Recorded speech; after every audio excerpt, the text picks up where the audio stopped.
नमस्कार, बहुत स्वागत है आपका। मैं हूं रीनू।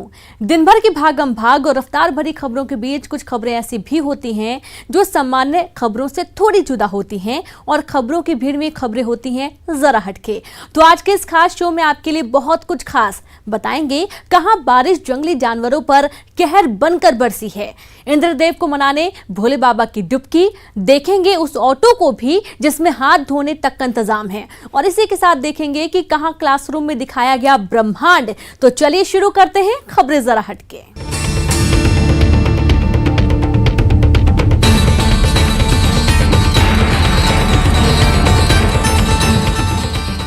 असम का कांजीरंगा नेशनल पार्क पानी पानी हो गया है। जंगल में बाढ़ आ गई है। यहाँ रहने वाले जंगली जानवर जिंदगी और मौत की जंग लड़ रहे हैं।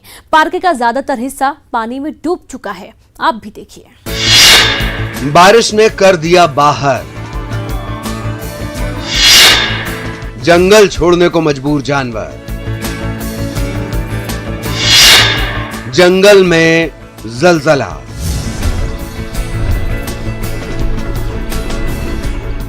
असम के काजीरंगा राष्ट्रीय पार्क में बारिश जंगली जानवरों पर कहर बनकर बरसी है।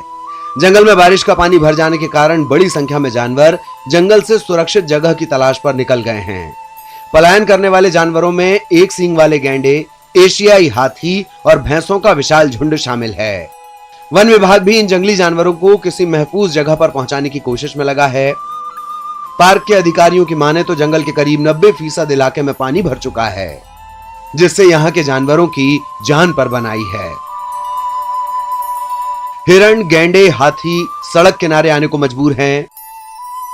तस्वीरों में आप साफ देख सकते हैं कि किस तरह हिरण पानी में तैरकर अपनी जान बचाने की जुगत में है। जंगली गेंडा भी सुरक्षित स्थान पर जाने के लिए बेधड़क नेशनल हाईवे पार कर रहा है। हालात ये हो गए हैं कि बारिश की वजह से आई बाढ़ के कारण 2 हिरणों की मौत हो गई, वहीं एक राइनो पानी में डूब गया, जबकि एशियाई हाथी समेत कई जानवर बाढ़ में बह गए। इन जानवरों को निकालने के लिए वन विभाग को काफी मशक्कत करनी पड़ रही है। पार्क से निकलकर बाहर आ रहे इन जानवरों को नेशनल हाईवे 37 पर साफ तौर पर देखा जा सकता है। लगभग हर साल बारिश में जंगली जानवरों को सड़क किनारे पनाह लेना पड़ता है। असम में आई बाढ़ से राज्य के 21 जिलों में 8 लाख से ज्यादा लोग प्रभावित हुए हैं और अब तक 40 से ज्यादा लोगों की जान जा चुकी है। Bureau report, news 18। विज्ञान के इस दौर में जहां मौसम विभाग अपना गणित लगाकर बारिश की स्थिति बताता है, आने वाले मौसम की जानकारी देता है, वहीं आज भी कई जगहों पर बारिश ना होने पर इंद्रदेव को मनाने के लिए टोने टुटके किए जाते हैं। ऐसा ही मामला मध्य प्रदेश के रतलाम जिले में सामने आया, जहां कुछ ग्रामीण बारिश होने के लिए भगवान शिव को ही पानी में डुबो देते हैं। देखिए एक रिपोर्ट।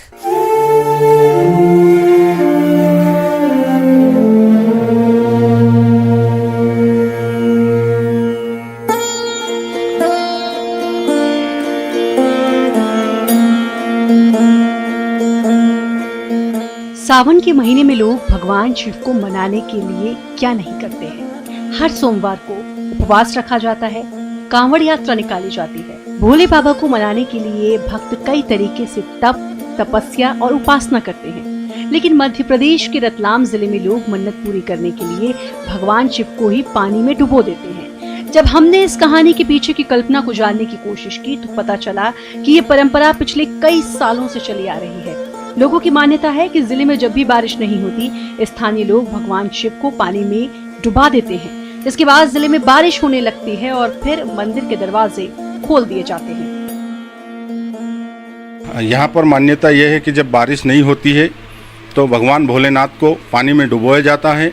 मंदिर को पूरा पैक कर पूरा पानी से भर दिया जाता है, जिससे भगवान प्रसन्न होकर बारिश करते हैं, जिससे किसानों पर जो चिंता की लकीर है वो मिट जाती है। ऐसी पुरानी मान्यता है और ये परंपरा सदियों से चली आ रही है। आज उसी में जब बारिश नहीं हो रही है तो सभी ग्रामीण जनों ने मिलकर उज्जैनी बनाई, घरों से बाहर जाकर अपने खेतों पर खाना बनाया और भगवान जो हनुमान जी है उनकी पूजा अर्चना करके फिर भगवान भोलेनाथ को पानी में डुबाया। दरअसल लोग मानसून की बेरुखी से निपटने के लिए टोटके का सहारा लेकर रूठे इंद्रदेव को मनाने की मिन्नत करते हैं। रतलाम के करमती गांव के ग्रामीण जब भी उनके यहाँ बारिश नहीं होती या फिर बरसात में देरी होने पर भगवान शिव की पिंडी को पानी में डुबोकर अच्छी बारिश की कामना करते हैं, जिसके बाद क्षेत्र में अच्छी बारिश होने लगती है और फसलों की पैदावार बढ़ जाती है। पूरे प्रदेश के साथ साथ रतलाम में भी मानसून की बेरुखी जारी है। आलम यह है कि लोगों को अब रूठे इंद्र देवता को मनाने के लिए टोटकों का सहारा लेना पड़ रहा है। और रतलाम के करमदी गांव में आज ऐसा ही नज़ारा देखने को मिला, जब भगवान इंद्र को मनाने के लिए यहाँ पर लोगों ने भगवान शिव की जो पिंडी है, जो शिवलिंग है, उसे ही पानी में डुबोया है। इस तरह की मान्यता है कि भगवान शिव के इस मंदिर को पानी में डुबोने से जो है क्षेत्र में अच्छी बारिश होती है, जिसकी वजह से फसलों की अच्छी बढ़ोतरी होती है, फसलें सूखती नहीं है। और यही वजह है कि रतलाम के इस करमदी के शिव मंदिर को आज स्थानीय ग्रामीणों ने टैंकरों की मदद से ये जो शिवलिंग है, ये जो पूरा मंदिर है, उसे पानी में डुबोया यहाँ पे जा रहे हैं। आप देख सकते हैं कि शिवलिंग जो है पानी में पूरी तरह से डूब चुका है। मान्यता ये है कि इस तरह से करने से जो है क्षेत्र में बारिश होती है और अब इंतज़ार है बारिश का, जिसके बाद जो है जो फसलें जो खेत में सूखने के कगार पे पहुँच गई है, उम्मीद है कि वो बहुत जल्द वापस लहलहाएगी। कैमरा पर्सन मानस के साथ सुधीर जैन, न्यूज़ 18 रतलाम। बात करते हैं एक ऐसे ऑटो रिक्शा वाले की जिसने कोरोना महामारी के मद्देनजर अपने ऑटो को खास तरह से डिजाइन कर दिया। इस ऑटो रिक्शा में हर वो सुविधा है जिससे सवारी खुद को साफ और सुरक्षित रख सके। महिंद्रा ग्रुप के एमडी आनंद महिंद्रा भी इस ऑटो के दीवाने हो गए। आप भी देखिए। मायानगरी मुंबई की सड़कों पर चल रहे एक ऑटो का वीडियो इन दिनों खूब वायरल हो रहा है। ये ऑटो रिक्शा आम ऑटो से बिल्कुल अलग है, या यूं कहें कि पूरी तरह से हाईटेक है। हालांकि वाईफाई जैसी सुविधा वाले ऑटो रिक्शा पहले भी देखे जा चुके हैं, लेकिन ये ऑटो जरा हटके है। इसके पीछे एक बोर्ड पर लिखा है कि ये मुंबई का पहला होम सिस्टम ऑटो रिक्शा है जो बेहतरीन सेवा देता है। और इन बेहतर सुविधाओं के लिए रिक्शे में वाईफाई के साथ कंप्यूटर सिस्टम लगा हुआ है। सवारियों के हाथ धोने के लिए वॉश बेसिन लगाया गया है। गीले सूखे कूड़े के लिए अलग अलग डस्टबिन रखे गए हैं। सवारियों के लिए हैंड सैनिटाइजर्स भी रखे गए हैं। ऑटो रिक्शा को गमलों से सजाया गया है। इतनी खूबियों वाला ये ऑटो रिक्शा टेक महिंद्रा के मालिक आनंद महिंद्रा को इतना पसंद आया कि उन्होंने अपने ट्विटर हैंडल पर इसका वीडियो शेयर कर दिया और कैप्शन लिखा कि कोविड-19 ने स्वच्छ भारत को बढ़ावा दिया है। वैसे इस हाईटेक ऑटो को कोरोना महामारी को ध्यान में रखकर ही तैयार किया गया है, ताकि इसमें बैठने वाली सवारियां कुछ खाने के बाद सड़क या रास्ते पर किसी भी तरह की गंदगी ना फेंके, खुद भी साफ रहे और मुंबई को भी स्वच्छ रखे। Bureau report, news 18 network. Jharkhand और ओडिशा राज्य की सीमा से सटा जशपुर जिला अपने अंदर कई सारी कला कहानी और धरोहर समेटे बैठा है। भारत का दूसरा सबसे बड़ा चर्च भी यही है, तो प्रदेश का सबसे ऊंचा जलप्रपात मकरभंजा भी जशपुर की खास पहचान है। आज हम बात कर रहे हैं ऐसे जशपुर की जिसे पर्यटकों का जन्नत कहा जाए तो कोई अतिशयोक्ति नहीं होगी।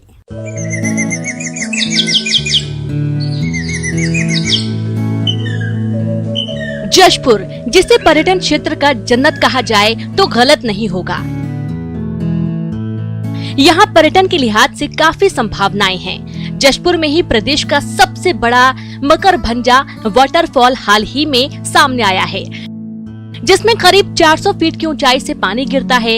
ये झरना जशपुर जिले के अंतिम छोर पर बसे महनई से लगभग 2 किलोमीटर दूर जंगलों के अंदर है। इसके पहले प्रदेश का सबसे ऊंचे जलप्रपात का दर्जा बस्तर के तीरथगढ़ को दिया गया था, जहां 300 फीट की ऊंचाई से पानी नीचे गिरता है। इसके अलावा जिले में 6 से ज्यादा वाटरफॉल हैं, 20 से ज्यादा महत्वपूर्ण पर्यटन स्थल हैं। यहाँ की सबसे खास बात यह है कि सर्दी के मौसम में यहाँ का तापमान 1 डिग्री सेल्सियस तक चला जाता है, जिसके हर जगह पर बर्फ की चादर जम जाती है, जो लोगों को बरबस ही अपने ओर खींचती है। जशपुर की खासियत है कि राम वन गमन यात्रा के भी यहाँ पर 4 से 5 स्थान हैं। ये जो बन गया है, कॉटेज बन गया है, इसकी वजह से थोड़ा सा और भी खूबसूरत जशपुर होने लगा है। डेवलप किया है जशपुर, ऐसा नहीं है, मगर फिर भी इसकी वजह से और भी खूबसूरत हो गया है। लोग आएंगे, यहाँ एंजॉय करेंगे, रोजगार बढ़ेगा, काम मिलेंगे लोगों को। मतलब एक कॉटेज बना है, बहुत अच्छा कॉटेज बना है। यहाँ पे अब लोग आना चालू हो गए, कुछ दिन में स्टार्ट भी हो जाएगा।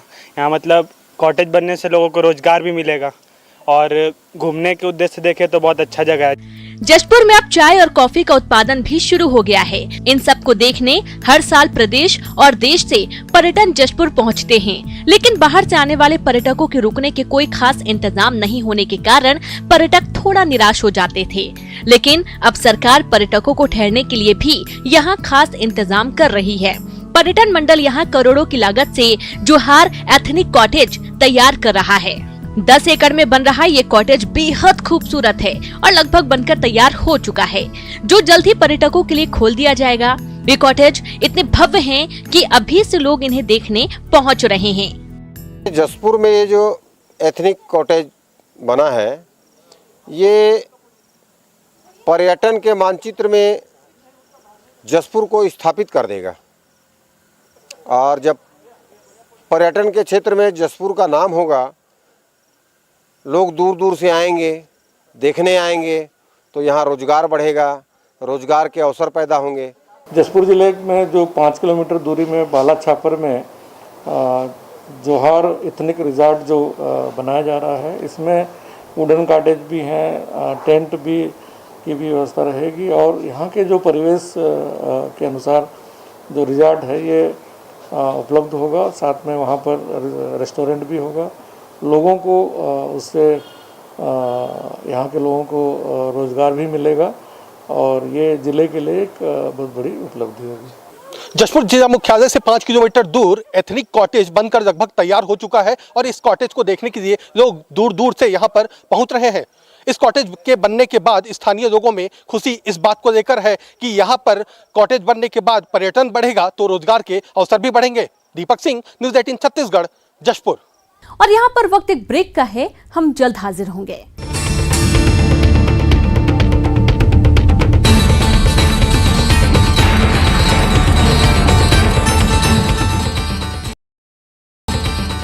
ब्रेक के बाद एक बार फिर से आप सभी का स्वागत है।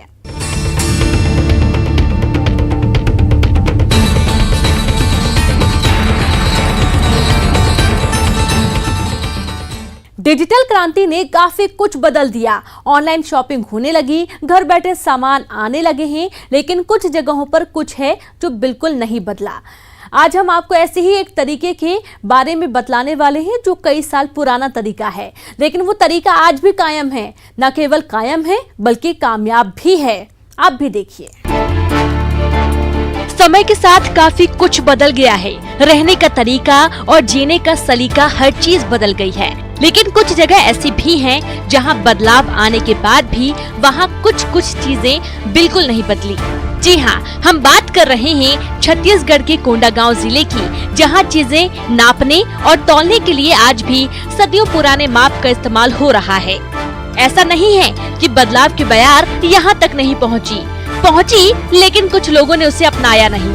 यहाँ के ग्रामीण आज डिजिटल तराजू को छोड़ पुराने दौर में चलने वाली पायली से ही नपाई कर रहे हैं।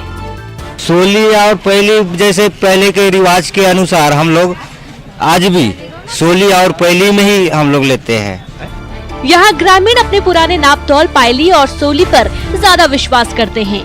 साप्ताहिक बाजार में खरीदारी करने के लिए बाजारों में कांटा, तराजू, डिजिटल तराजू के साथ साथ पायली और सोली से भी खरीदी बिक्री होती है। चाहे ग्रामीण खरीदार हो या फिर शहरी ग्राहक, उसे भी नाप तौल के लिए पुरानी परंपरा को अपनाना पड़ता है। अभी भी बस्तर में जो ग्रामीण क्षेत्र से हमारे भाई बहनों जो खरीदी बिक्री करने आते हैं, तो जो अपने घर से जो लेके आते हैं साग सब्जी को बेचने वाली चीजें, दाल हो गया, फली के दाने हो गए या महुआ हो गया या जो भी चीज़ है, तो प्राय लोग किलो की जगह सोली और पैली से ही बेचते हैं, क्योंकि इनको ज़्यादा विश्वास अपनी सोली और पैली पे ही है और उसी से आज कई वर्षों से बेच रहे हैं और हमेशा उसी पे विश्वास रखते हुए उसी चीज़ में अपना ये सामान बेचते हैं और लेते हैं। देखिए, सोली पैली अगर देखने की बात हो तो जब से हमने होश संभाला है, हम तब से यहाँ पे बस्तर में सोली पैली को देखते आ रहे हैं। सोली पैली यहाँ बस्तर के जनजीवन में एक बहुत महत्वपूर्ण स्थान रखता है। उस समय जब काटा पलवा नहीं होता तो लोग तब से सोली पैली का इस्तेमाल कर रहे हैं और आज भी करते हैं।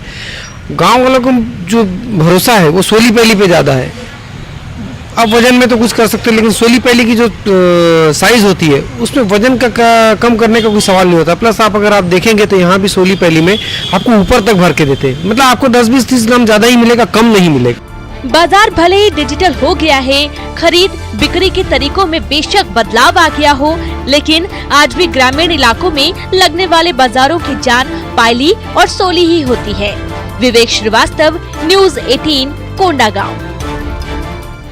2 गज की दूरी है बहुत जरूरी के नारे को सफल बनाया एनसीसी के छात्रों ने। कई राज्यों के छात्रों ने सोशल डिस्टेंसिंग को बनाए रखने के लिए वर्चुअल कैंप का आयोजन कर डाला। एक रिपोर्ट देखिए।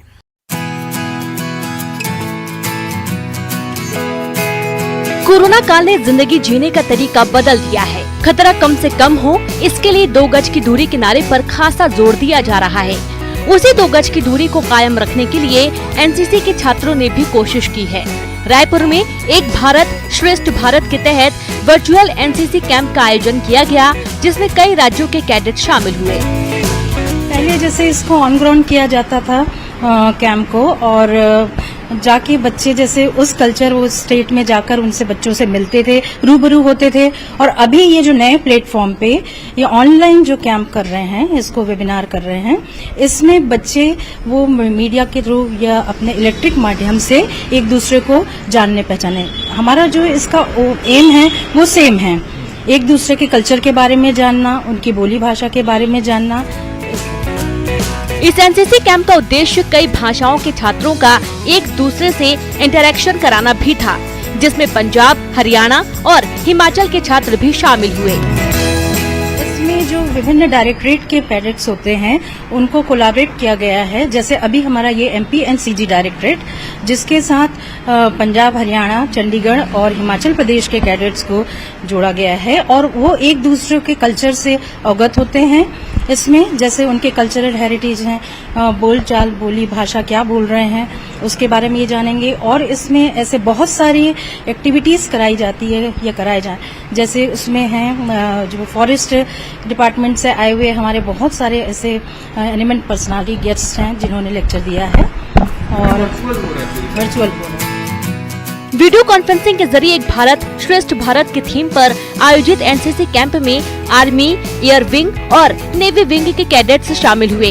इससे पहले हर साल दूसरे राज्यों के कैडेट्स के साथ छत्तीसगढ़ के कैडेट्स ऑन ग्राउंड कैंप में शामिल होते थे, लेकिन कोरोना के चलते इस बार वर्चुअल कैंप लगाया गया, जो 15 जुलाई तक चलेगा। देवव्रत भगत, न्यूज़ 18, रायपुर। केरल के मलप्पुरम में एक स्कूल ने बच्चों की ऑनलाइन क्लास को दिलचस्प बनाने के लिए अनोखा तरीका निकाला है। इसके लिए ऑगमेंटेड रियलिटी तकनीक का प्रयोग किया जा रहा है। क्या है ये प्रयोग, क्या है ये तकनीक, चलिए देखते हैं इस रिपोर्ट में। क्लासरूम में शिक्षक के सामने घूमता हुआ ग्लोब, सूरज के चक्कर लगाती धरती, हवा में घूमता तारा, शिक्षक के ऊपर घूमती आकाश गंगा का ये नजारा बेहद दिलचस्प है।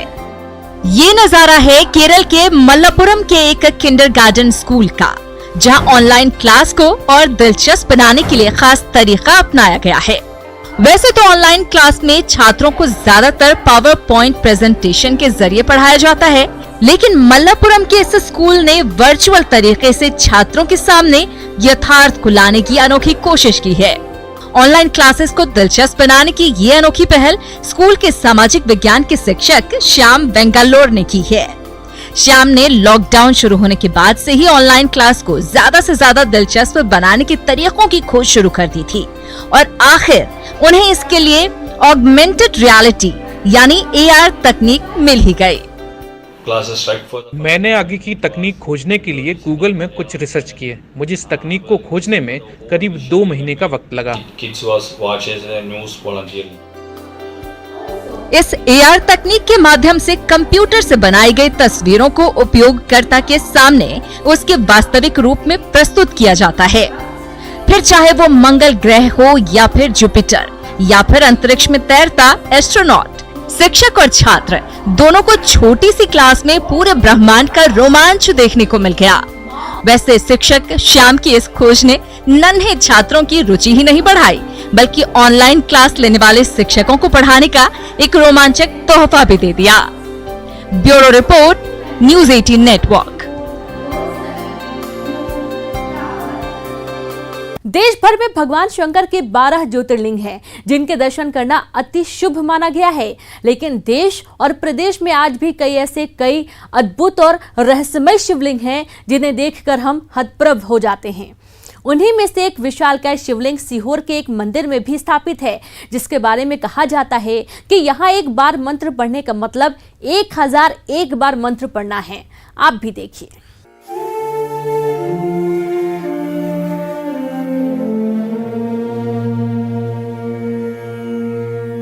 कहते हैं सावन का महीना भोलेनाथ को अति प्रिय होता है। भोले की कृपा इस माह में अपने भक्तों पर खूब बरसती है। सावन का महीना यानी भक्ति का महीना, व्रत का महीना, भोलेनाथ और उनके भक्तों का महीना। यही महीना तो होता है जब चारों ओर बोल बम के जयकारे और कांधे पर कांवड़ थामे कांवड़िए भगवा रंग के चोले में नजर आते थे। लेकिन इस बार कोरोना काल का सब पर ब्रेक है। लेकिन ब्रेक है तो क्या हुआ? आइए हम आपको आज कराते हैं भगवान शंकर के दिव्य दर्शन, वो भी घर बैठे। चलिए चलते हैं सीहोर।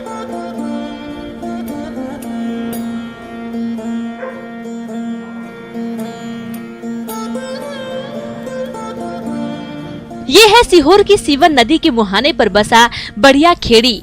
बढ़िया खेड़ी धार्मिक नजरिए से बेहद महत्वपूर्ण स्थान है और यहाँ विराजे हैं भगवान भोलेनाथ। और भोलेनाथ का भी ऐसा स्वरूप जिसके शायद ही आपने पहले कभी दर्शन किए हों। तो आइए करिए श्री सहस्त्र लिंगेश्वर भगवान के दर्शन। जी हाँ, सही सुना आपने, सहस्त्र लिंगेश्वर यानी 1000 शिवलिंग एक ही शिवलिंग में विद्यमान है। इस अद्भुत और रहस्यमय शिवलिंग के दर्शन करने के लिए दूर दूर से भक्तों का आना यहाँ लगा रहता है। और इतना ही नहीं, तंत्र साधना में भी सहस्त्र लिंगेश्वर महादेव का काफी महत्व माना जाता है।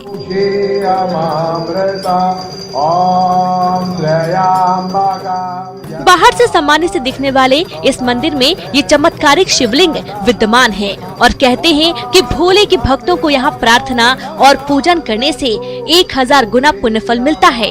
कारण ये कि एक ही शिवलिंग में 1000 शिवलिंग की आकृति उकेरी गई है और एक बार पूजन करने भर से ही यहाँ 1000 बार पूजन करने का फल मिलता है। ये सहस्त्रलिंगेश्वर प्रतिमा है जो बहुत प्राचीन है। यह जो शिव नदी खुदाई हुई थी अंग्रेज समय में, उस समय नदी से मिली हुई मूर्ति है और जो भी इससे मनोकामना करते हैं वो सब का सभी पूर्ण हो जाती है। अब आइए ये बताते हैं कि ये शिवलिंग यहाँ किसने स्थापित किया। दरअसल इसके पीछे यहाँ एक दंत कथा प्रचलित है। कहा जाता है कि जब सीवन नदी में एक बार बाढ़ आई तो उसके साथ ही शिवलिंग भी यहाँ पहुँच गई और जब इसे सीवन नदी के मुहाने पर देखा गया तो इसकी स्थापना नदी के मुहाने पर ही उस समय के संतों ने कर दी और नाम रखा गया सहस्त्र लिंगेश्वर धाम।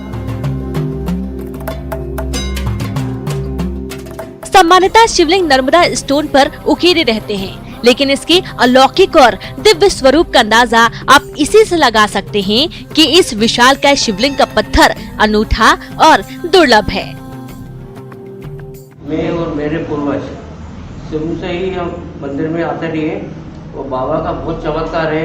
बाबा ने हमारे को और हमारे परिवार को पूरे को नमक चुराहे पे हम रहते थे पिछले 50-100 साल से। तो बाबा की ऐसी कृपा और ऐसा चमत्कार है कि पूरे परिवार को अपनी शरण में यहीं पास में बुला लिया। तो हम नमक चुराहे का पैतृक मकान छोड़ के यहीं आके बस गए। तो है न ये अद्भुत और दिव्य धाम, जहाँ सिर्फ एक बार पूजन करने से मिलता है 1000 गुना फल।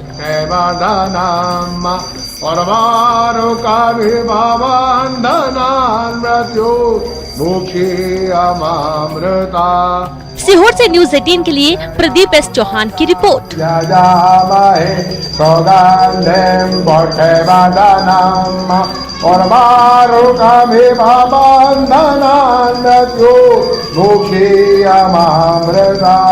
और इसी के साथ खबरें जरा हटके में फिलहाल इतना ही। मुझे दीजिए इजाजत।